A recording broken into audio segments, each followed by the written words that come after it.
One day you might take a casual look at your chain and say, hey, this looks like it's well lubricated. After all, it looks clean. It's not thickly crudded or crudded with dirt or sand particles or anything whatsoever.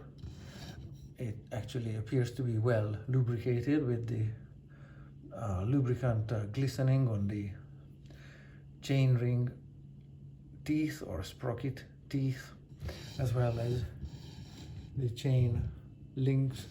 The rollers inside appear to be glistening with either with the lubricant, whether you use oil or grease, and it appears to be just minutiae amounts of like hair or whatever is stuck to the chain. So minimal amount of contamination. And you might think, hey, this chain is fine, it needs nothing. Well, keep looking. If I put some load on the chain, just this much, not much, just using the flywheel's inertia to load the chain just a little bit, see how much the chain ring rotates without the chain moving. It's subtle. It's there. I hope this makes sense. Okay, so these two components shouldn't be this loose. Also, look at it from the front, like so.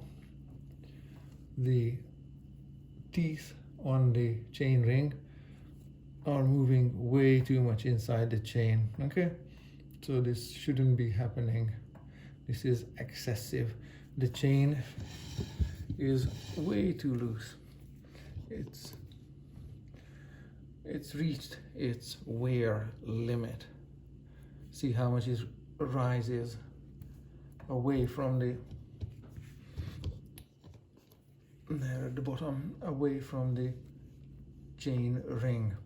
So the little differences, the small amount of stretch at every chain link. If I hold the chain down here, 1/10 of a millimeter, 1/10 of a millimeter, 1/10 of a millimeter, whatever, they all add up by the time you go around to, let me see, this one has 50 teeth on the larger one, so 25 teeth halfway around the chain ring here.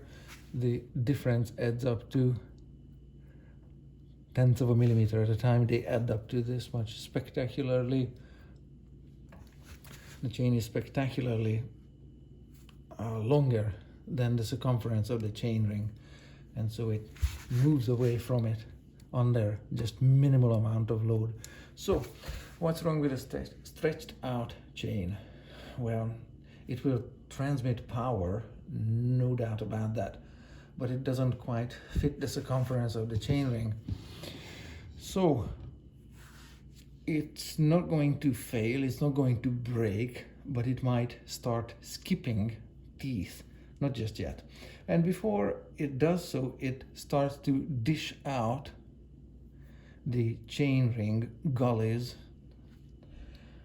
unevenly. So if you don't want to replace the chain rings, both, and the cassette set at the back here, together with the chain, if you want to replace just the chain, right now is about the good time to do that before you have more expenses racking up. Just replace the faulty component that's absolutely necessary. So that's how it looks like. Even though it's lubricated, it's nowhere near perfect or nowhere near good enough or close enough.